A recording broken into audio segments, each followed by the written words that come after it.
also winning Bosomche. So he always had the Ashanti region in his back. In 2023, this is how he fared in Ashanti region: 22,205. Kennedy Japan did 11,390. So he also did about 50 percentage points more than Kennedy Japan. How does they fare, or how do they fare in 2026? Bryan Bawumia do 19,700. So if you compare to last time 22,000, David, what happens? He reduced by what, 3,000 votes, right? When you go to Kennedy Japan, 8,603. Let's go to 2023. 2023, he did 11,390. So when Kennedy is when Bawumia is reducing, Kennedy is also reducing. What happens to Bryan? Bryan does 4,642. That is huge. So anytime Bawumia is losing, you don't see Kennedy benefiting from that loss. You don't see it there. Now let's go to the reason I'm isolating the figures for you is that it is important to know that when you add about 6 regions, they make up about 60%, 65% of the NPP voter base. Volta region, Western region, Eastern region, Ashanti region, Greater Accra region. Now, David, let me give you Greater Accra region, because you know, Greater Accra region in analyzing elections gives you a perfect view than any other region because of how cosmopolitan that the region is in nature. Now let's go to Greater Accra region. In 2023, this is how they both fared in the Greater Accra region. When you go to Greater Accra region, it was closely contested. If you look at the numbers, Bawumia had 19,002. Kennedy has 17,282. Now the two councils, so it means that the difference between them was actually less than 2,000. It was around 1,800 in Greater Accra. So David, Greater Accra, that was why Steke and Co were confident that Kennedy will win Greater Accra. Very, very important region. Now, David, let's look at what happens in this election, 2026. Bawumia had 19,820. Kennedy had 11,333. Now, let's compare to 2023.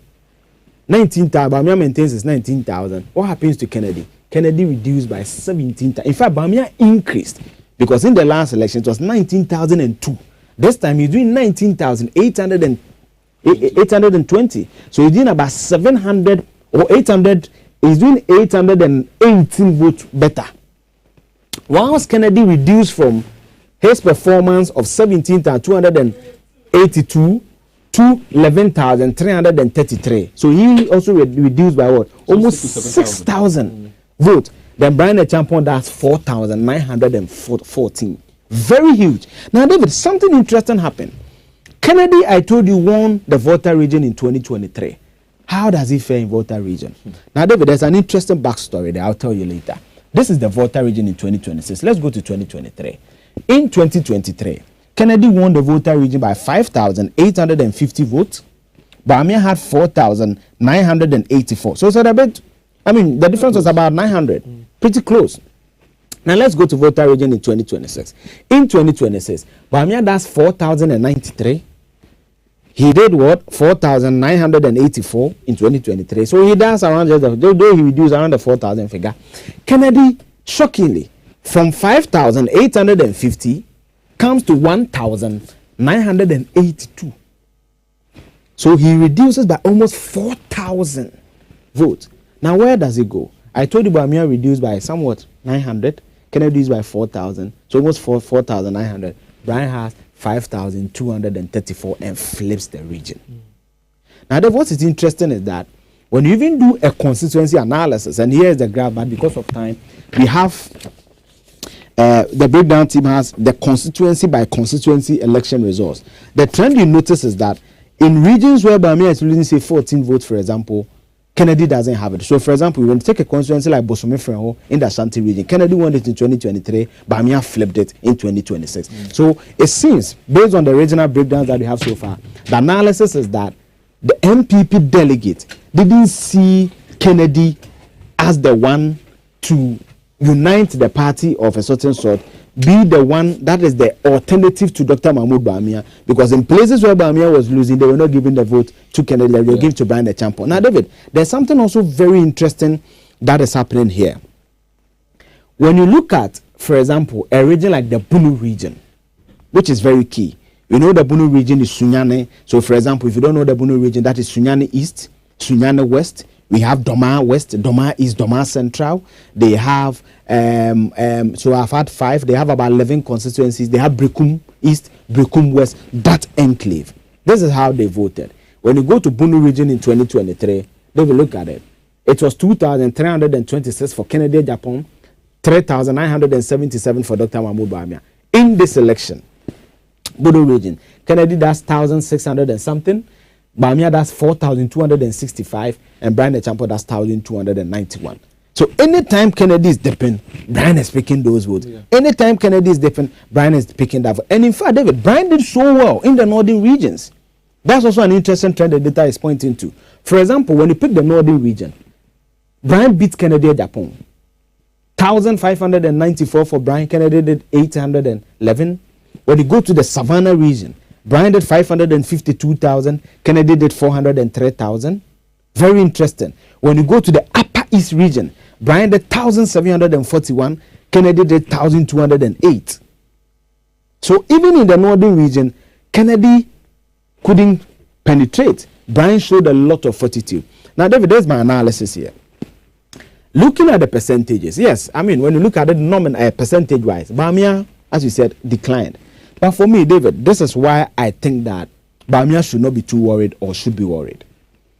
When you look at the 56.43% that he 48% that he had, yes, there's a bit of a decline. But David, this is a man who went to an election in 2024, lost hugely 1.7 million vote difference, lost about 50 seats from 137 seats to about 87 seats, 50 seats in one election cycle. But when he goes into an election, the system gives him almost the same percentage he had in the last election.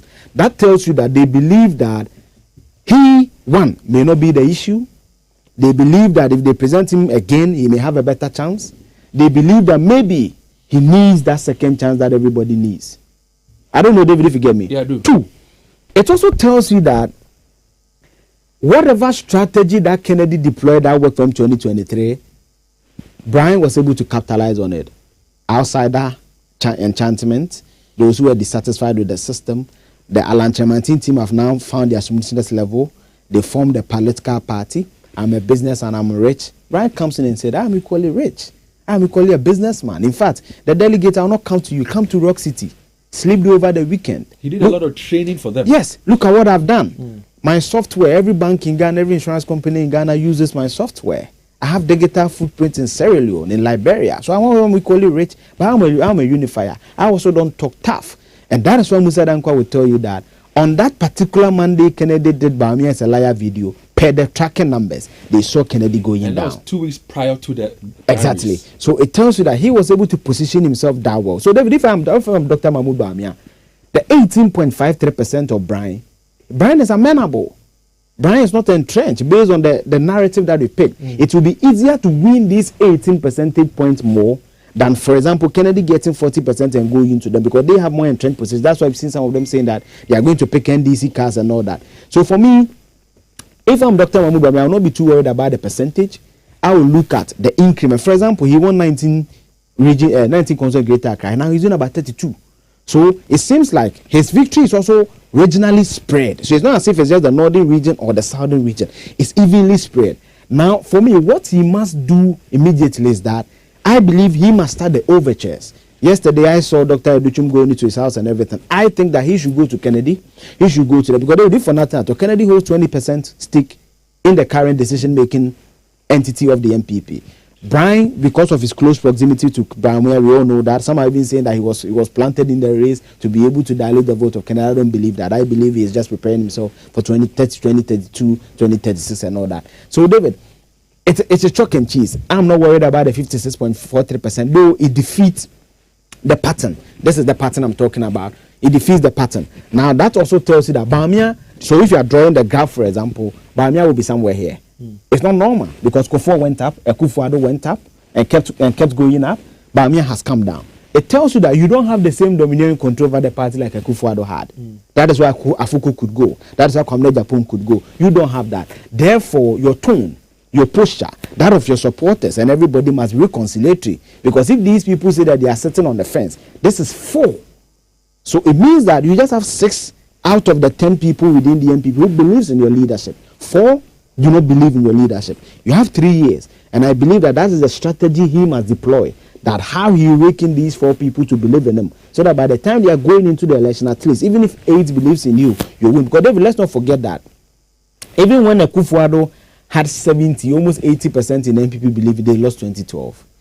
So party unity is important. And I believe that based on the background, how acrimonious the campaign have been, how formidable Bryan has been in the last election, how they lost such monumentally, and you getting 56%. Though I said you will not get the 60%, I think that it's a bit of a good performance. You wanted to do some analysis on Bryan and Alan Chamating. What's the analysis you want to do? Now, David, this what I will say to Bryan if I'm a strategist. I will tell him that he should look at this data. When it comes to our YouTube, you see the data. Alan relented on his laurels. So. David, when you read about the history of politics, I love South African politics. There's a gentleman called Pisley Kaikai Seseme. He formed the ANC, but he was never president. A certain Nelson Mandela, there was Walter Sisulu. There were other legends who Nelson Mandela was nowhere close. But the event of that 27 years in prison turned the tide of South African history, and he became president. Kwame Nkrumah. Who brought Kwame Nkrumah to Ghana? Someone paid for his ticket to come to Ghana, but he became the first president. So it tells you that times and seasons bet politicians at certain times. So for me, he must know that this 18% he had is huge, because I honestly believe he himself didn't expect this figure. That said, the NPP did a top-down approach. What he must do is that he must be part of the polling station elections. Build tensors. You see, when people say Akufo-Addo is the model politician, Gabi, if you can give me that condition, if people say Akufo-Addo is the model politician, it's because with time, Akufo-Addo build men. Let me give you a practical example. David, Eugene Ahen, Akufo-Addo picked them, TAK University, we saw what he become. Samuel Abu-Jinapo did physics lower, Akufo-Addo took him to law school, we saw what he become.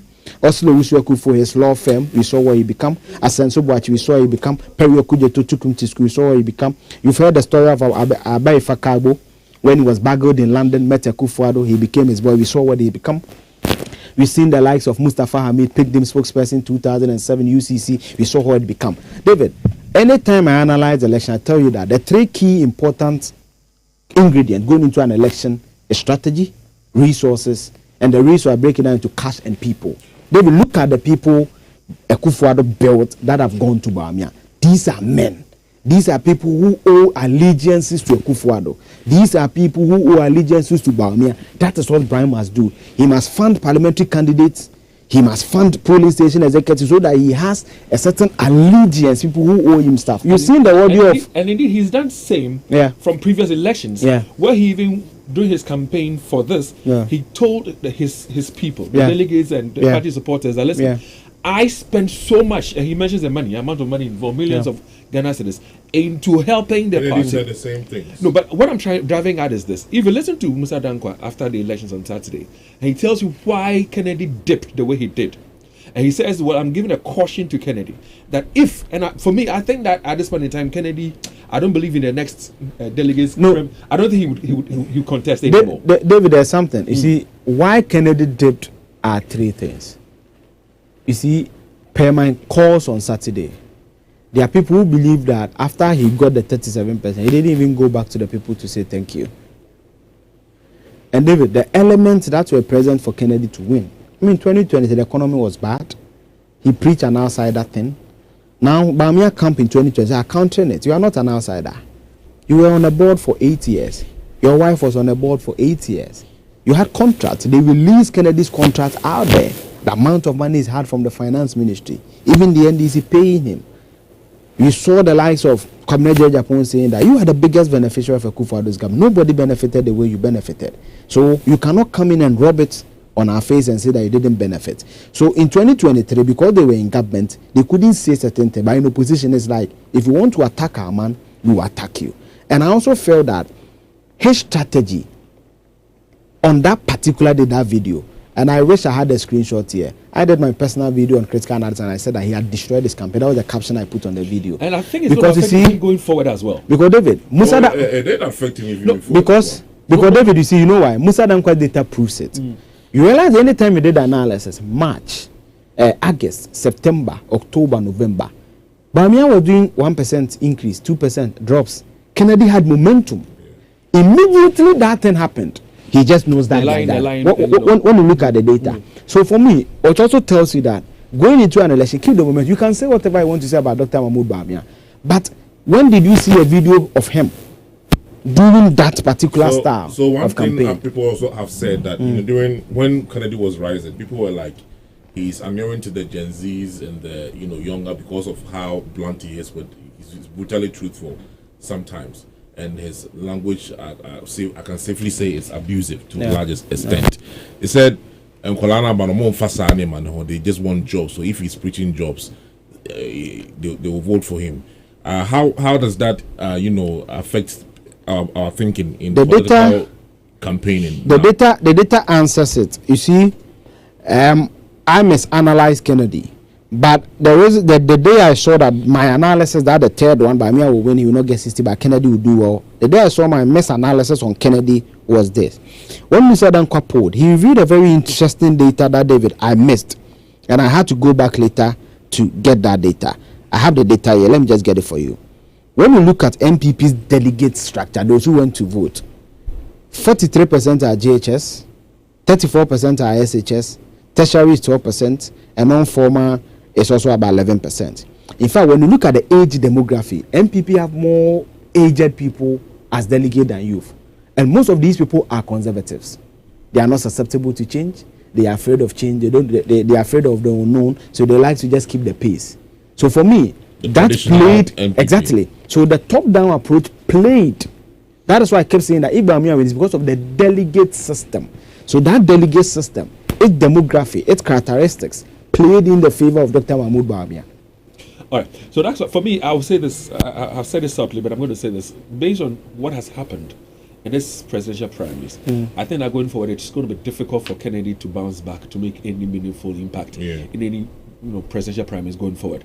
But Bryan, as we all know it now, has made a very bold statement. And David, for Bryan to, he has age on his side. That's what he did. I wanted to ask: will it be an exercise in futility for him to go on, or this 18% is enough to secure him? So look, in politics, you build momentum. There's a reason why Bryan invested the way he invested. There's a reason why, as David said, based on age and everything, Bawumia is older than him. Bryan's in his 50s, he's not 60. Yeah. He has momentum, he will come again. And I kept saying on radio that what he's known for, maybe because I have some personal relationship with him, if you know him personally, he's so different from his political commentaries on platforms. That is why if you saw his campaign, especially in the last one, it became more comical. Say kutu, say bam. When we went to the vetting process, this happened. He tried to light down. He tried to calm down. Himself. He did. That's the word. The people. To the people. And he showed where when you go to Bryan's place, for example, he would drive you in his car, take you to the Farm River, and tell this is the airport I'm building, a 5.5 kilometer runway on that Farm River. He's visionary. But how does the masses connect to that side of him? No. You see, that's the mistake Kennedy made. Kennedy's team thought that it was Ghana going to vote. It's not Ghana, it's a delegate system. So the analysis I always made was that the NPP delegate system, Bawumia will win. Because you see, the delegate will care about a Bawumia welfare plan. Me, you just said, I don't care about NPP welfare plan. It's a delegate system. I don't know if you get me. So, yes, you may think that the delegates should also have a thinking about 2028. But the delegates are saying that we need a welfare. If Bawumia says 10 appointments for the constituency, I want that. Was also campaigning when they were going for their presidential primaries. Yeah. And he met with delegates. He promised them, listen, I will make sure that your children get into the security. Yeah. He was speaking to them directly as to the benefits that they would derive. And this is outside what national campaign is. Exactly. So if you're there are two different types of campaigns. If you're going to national elections, message different. Yeah. Doing internal party elections, message different. But for me, one last thing that's been on my mind is this. In fact, two things. Looking at the bold statement made by Bryan Champo, 80.53% and all that. And like we have said, I mean, going forward, he has momentum on his side. Should he be considered for a running mate position? Well, the numbers favor him. But David, acceptance in a political party does not necessarily mean acceptance nationally. Yeah, that's what they need to run the numbers. That's why I've always said that I disagree with anybody who says religion doesn't play a role. You don't look at data. When you look at barometer, 11% said that religion ethnicity plays a role. If you extrapolate into nominal terms, 18% voter role means that 1.2, 1.3 million believe that where you come from, what religion you practice has a certain perception. Bryan is seen outside like how Akufo-Addo was seen in 2010, belligerent, violent because of the Aya was so thin. But personally, because I have close relationship with him, he's none of that.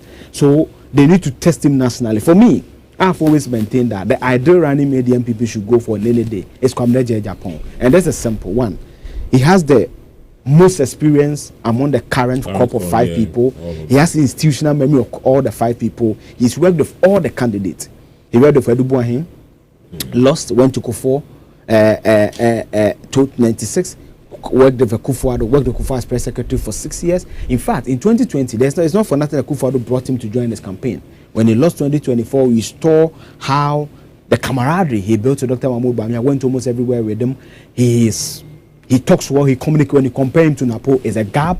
I will say that anywhere and I'll defend it. He speaks well. There's no way Comrade Japan is going for an interview and you'll be, tapping your feet. And I mean, BBC. And his record is clean. And his record is clean. Of course, he's been general secretary before. He's been general secretary before, so mean that he understands the party dynamics. He's also an Ashanti if you want to play that card again. And a royal and all that. His father has a certain significance in our body politic because of the history and all that. So for me, he plays a role. Bryan has proven that he also has that party base where he's built. But I think that he has not done it consistently. Like Jay-Z is also on his side. Because even if you look at the broader general elections, we have a lot of youthful people who will be there as well. Now, looking at what Bryan is doing, not just in the eastern region, but he's doing across the country. The fact that he's been able to project himself that well, the Jay-Z, he appeals to the Jay-Z. And even in fact, the NPP seeking to do more in the Volta region, like how NDC want to get about 35% in Ashanti. So if you have Bryan, who can flip a whole region like means that region. So for me, brother Bryan, but for me, ideally, I would say Kwamdeje Japan. The other question that I have before we activate our phone lines and of course our WhatsApp is available. You can send in a text or you can record a voice note. What do you make of the events of Saturday? The fact that Dr. Mahmoud Bawumia is going to lead the NPP into election 2028. What do you make of his chances against the NDC? Do you think that the NPP would have a unified front, will be united for the elections?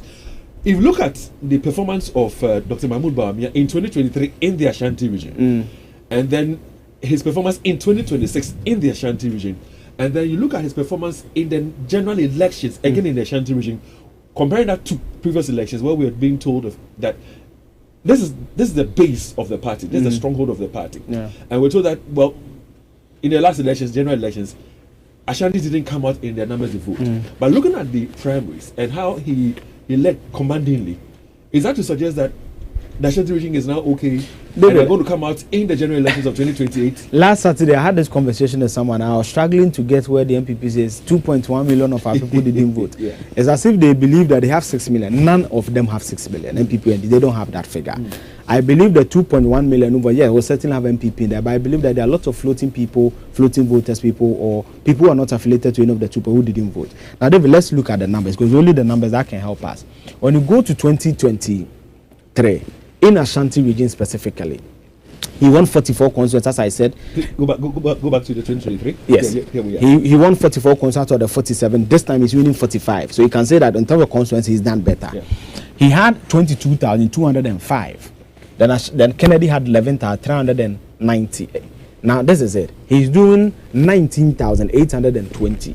So he reduced by almost about 2,000 and something. Kennedy has also reduced. Bryan has gained. But let's not forget that because Bryan is a formidable force, as he's proven in this election, that may play a role. But David, also interestingly, look at this for me.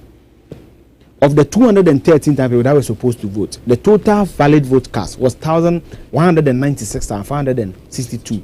So there were also about almost 17,000 people who didn't vote. Maybe because they are diasporans, they couldn't fly, because the NPP said that if you want to vote as a diaspora, you need to fly in. Maybe they didn't vote, maybe they couldn't get a card. Something happened that they didn't vote. Also, let's not forget that in the Ashanti region, there was a man who did pretty well. Osayo Educhim, for example, he won the Bosomcho constituency. So maybe if he was not on the ticket, maybe Bawumia would have also won. I don't know if you get me. So for me, it's shock and chase. He has a lot to oppose. I lost an election of 1.7 million votes, but I've still kept my percentage almost at the same level. People said my tribe played a certain role, but I've kept my momentum. But what you must be worried about is that this is not a trend that the NPP is used to.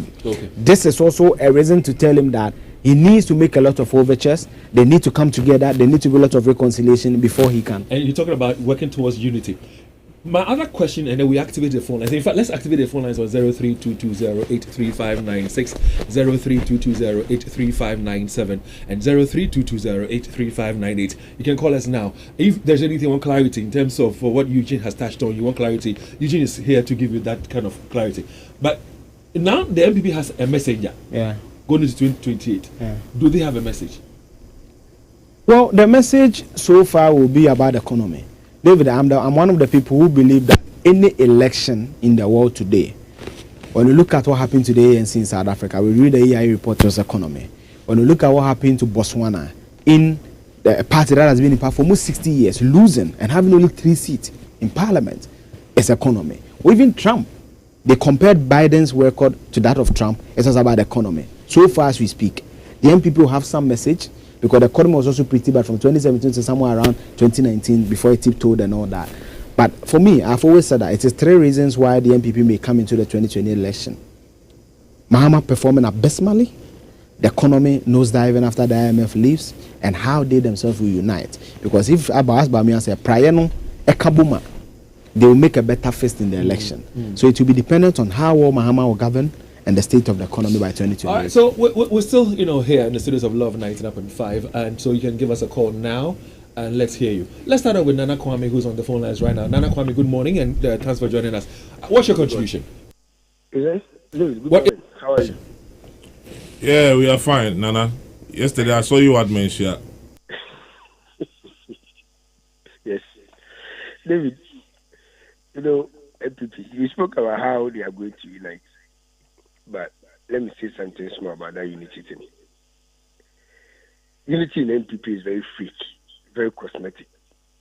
Right after the election, you could scan through social media comments. Some of the supporters of the Dr. Bawumia calling out the minority leader, the Jusu MP, the Mankanso, some people who didn't support Dr. Bawumia. There's this kind of entitlement. It started with the Kufuado. And it's come to Bawumia. As far as you don't support the Kufuado, you don't support Bawumia, you are the enemy in the party. They tag you, internal Yano. Afedo Martins, yesterday I saw his video talking about his friendship with Kennedy Apple. Now they are tagging Afedo Martins all because Bawumia did not win in his constituency. Is Kennedy Apple not an NPP person? You know something? In NPP currently, how the party is damaged, how Ghanaians doesn't see NPP as a better party.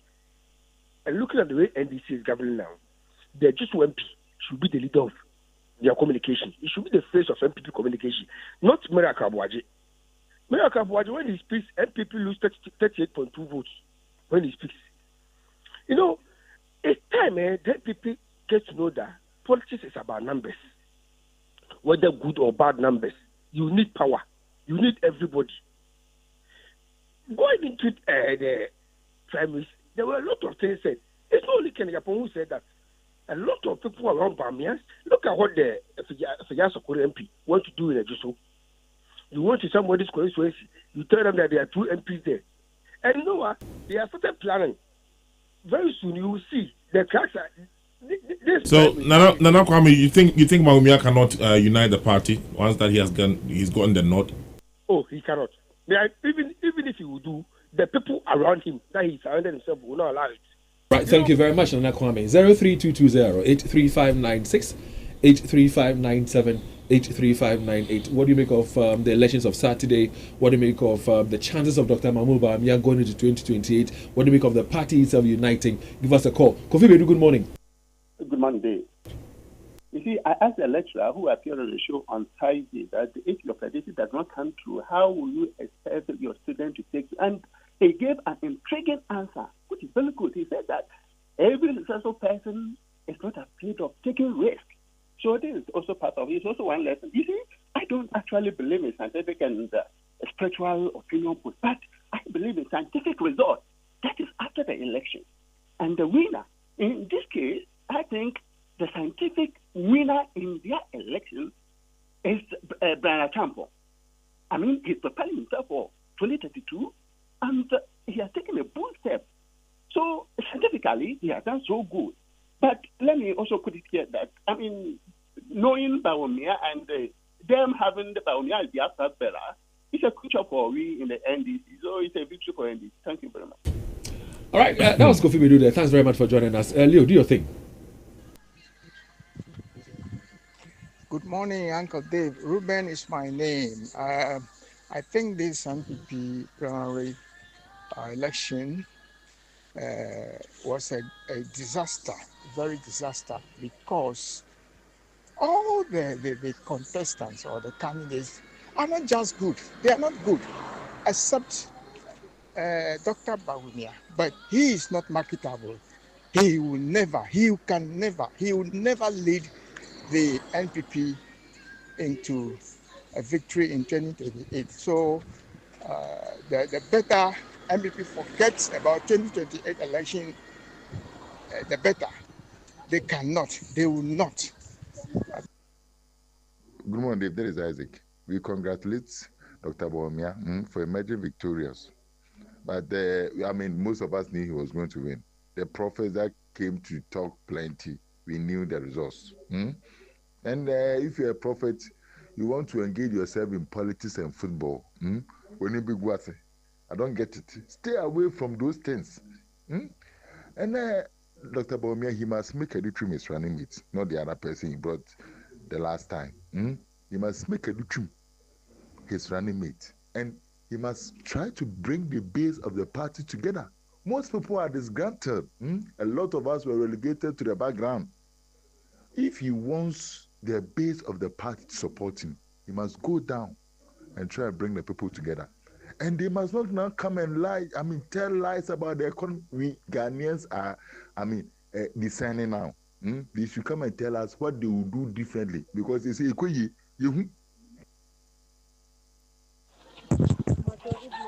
Hello, good morning to you, Team Love FM, and to you, David Akwete. Dave, this is your man, just scale fighting design. Dave, I would rather prefer Kwabena J. Japan as the running mate for Dr. Mahmoud Bawumia going for this 2028 election. He has been the astute politician who has distinguished himself well in terms of speeches. There's no hatred on his part. He has played his cards well. He doesn't have any bad record. If you check his track record, he has been so faithful to the party. He has been doing well. And then, in fact, he deserved that particular position to be chosen as a running mate. I prefer him than any of them. But I would rather go for the second choice, who may be Dr. Yawaduchum. I'm choosing my words advisedly. That I say if it's a conditional clause there. So I prefer Kwabena J. Japan. Good morning, Dave. This is Tony. Voice messages from Aswasi. David, to me, what the NPP did on Saturday is just a confirmation for another 4 years for them in opposition. Because what the NDC is doing now in office, I don't think the NPP can win the 2028 election. They just pray that the NDC slumber, and I don't think the NDC is ready to slumber. But they don't forget about power in 2028. What Bawumia told us before he came into office and what he did before he left. You go and bring him again that you want to win power in 2028. And currently, what the NDC is doing in office, to be disaster for the NPP. They should just forget about power in 2028 and think about another election. Because the NDC, with what they are doing in office, they will win the 2028 hands down. They will even increase the number of differences they give the NDC, they give the NPP in the 2024 election. All right, so our very final caller is in K-Trey. K-Trey, good morning. K. Hello, K-Trey. Hello, good morning, boss. Yeah, good morning. Let's hear you, sir. Oh, okay, thank you. Yes, we thank God that NPP has had a very successful this Congress. But we welcome Dr. Bawumia and we are going to hit him hard this time around. In fact, Ghanaians voted on economy and corruption. And he says this life. So this time around, he is going to explain to us the number of vans he said he bought for the party. Where he got the money from? As OSC has been asked to investigate that and there are people taking huge money as economic management team boss, and he never said or did anything about that. And all these things, that Agric Minister taking 500 million to revive the cocoa industry, and that never happened. So all these monies and all these things that he took, he's going to explain all to us, and then tell us how he can come. Thank you very much, Ketri. Let's play one more voice note. But we have to say that, you see, there's no charge against him. There's no cases that have been brought against him. It's only fair that we distance ourselves from some of these commentaries. There's nothing against Bryan Champon. He has not taken any money. As we speak, there's no charge against him. Yeah, good morning, Superman, David Akwete, and the crew. Comparing Dr. Bawumia to the NDC, if NDC can keep this momentum that we are seeing to 2028, Bawumia will come nowhere nearer to NPP. It is just that our brothers and sisters in diaspora seeking for greener pasture, they are vying to get him back because of the CD to the dollar situation. Because when Bawumia comes, by all means, the dollar is going to rise up again due to his incompetent level. So I think as for Bawumia, mine. Okay, so those are the thoughts of some of our listeners out there. But one other issue of contention has to do with the prophets. I saw for. But David, before the prophet, I don't know why Ghanaians have not learned a lesson from Akufo-Addo and Mahama. I keep saying that this one will never be president, this one will never be president. I don't know whether they are deputy Jesus or they have the destinies of men in Destiny their heads. tell us or something. See, what wasn't said about John Mahama in 2016? Today, he's never going to come back again as president and all. Today, just by next year, he's going to chair AU. Yeah. He's the president of Ghana. Yeah. He has a resounding victory, only close to even Rawlings emerging as a military ruler in 92. So you don't have people's destinies in your hand. So it's still slowly. Akufo-Addo, they became president before they died. So you don't have people's destinies in your hand. So I saw one lady, the Duncan Williams lady. I don't want to discuss it. It was really bad. David, for me, the prophet should learn. I was very surprised that Prophet Olansi cut a cake saying prophet for prophecy fulfilled. David, a kid knew who will win the NPP election. God gave them nothing. See, there's a good reason why my mother church, the Church of Pentecost, do not allow some of these things. No, but what is the role of this Gentleman, Efi Ankra? Is he not supposed to check these? Is he not supposed to check some of these prophets and their prophecies? But was that one about disasters or election? There's no prophecies. But what I know, but David cannot clear. As well for too much. These things they have to stop. If you are friends with politicians and you have conversations in your private spaces, don't come and turn that into prophecies and try and hoodwink people. But again, but how do you blame the prophecies, the prophets, and then leave out even people who say they have done work, polls, and they say it's based on science and data? Yes, but at least we know that one year the margin of error and all these things coming. So you think God? You think God? I know I'm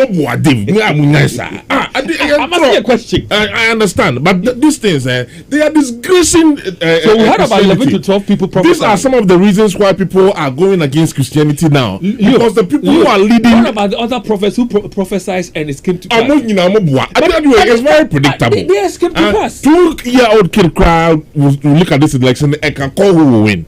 Now, why won't predict me? Just come and tell your congregation, say, based on maybe this and this, and you pray, say, oh, maybe this one will. But maybe can't say, what about the father? What about the apologies? Enough for you? It will be a smile. Obia Suma, letter now, was there, dear. You got the meaning. Yeah, Suma, preach your word in the gospel. But Leo, Genesis to Revelation, in some election. But in the Bible, there were revelations in the Bible, weren't there? It wasn't about election. Hold on. There were revelations in the Bible, weren't there? And then I'm saying that even other people who also did polls based on science and data. What I don't like is they are denigrating the institution of the Christian religion. Right? Now people talk anyhow to men of God because of some of these people, and we don't tell them the truth. You see, David, the reason why I feel that I agree with Leo's point is that, David, when it comes to Christian, Muslim, or religion, it's largely a matter of faith and belief and all these things. So if you do these things, it brings the name of the kingdom into disrepute. David, for a lecture, I mean, how many people do you command? And the person showed the methodology he used. You and I, God, I don't know how God revealed to you. You and I were not there. And David, you see, even if they say it and ended there, now they are writing books, going on radio stations, granting interviews, joining campaigns. You see, when you do that and it backfires. Yesterday I was listening to Prophet El Bernard. I got to know of his activity when Samuel Jemfi went to thank him in 2025 after he won. And David, as I'm walking, then I can't 6 minutes, 2 seconds. I can't David, see, leave these things for the scientists, the political. David, I've always said this. Musa Dankwa one day get it wrong. Google the world famous posters in the cathedrals of democracy. I've got it. I mean, Trump. Almost everybody got it wrong with Trump. Oh, what's this Ghanaian Benefson? Someone wrong. Musa Dankwa get it wrong one of these days. But David, he is a scientist. He has his methodology. He defends his methodology. And science is primarily try and error. What will these prophets rely on? And for those celebrating the Bawumia of home, so the next day it doesn't go to happen. David, you're to Ghana. Yes, we need election in Afghanistan. Me and the family home. But sometimes I don't know how they think. Right? We all believe that one way or the other we are worshiping the same God through different means. How does it sound to these so-called prophets? Do you know that when prophet A is somewhat also science? I guess David. Really, I didn't say. I said somewhat also science. It's about revelation. Somebody says this is a revelation he's had. You were not the hard to conclude and say in that same regard, somebody says I'm doing data. I'm doing some polls based on science and data. He also got it wrong. Science and data, he's not lying to you. They are also prophets. That one, he has shown you how that revelation came. Revelation. Now, we don't run that thing again. Prophets who got it right. It's just predictions. The same data that we have in this room, that Eugene stand here sometimes. I join him on the board to analyze it. And why I mean the prophecy? Yeah, prophecy. Well, there's more on this on the Super Morning Show. Please.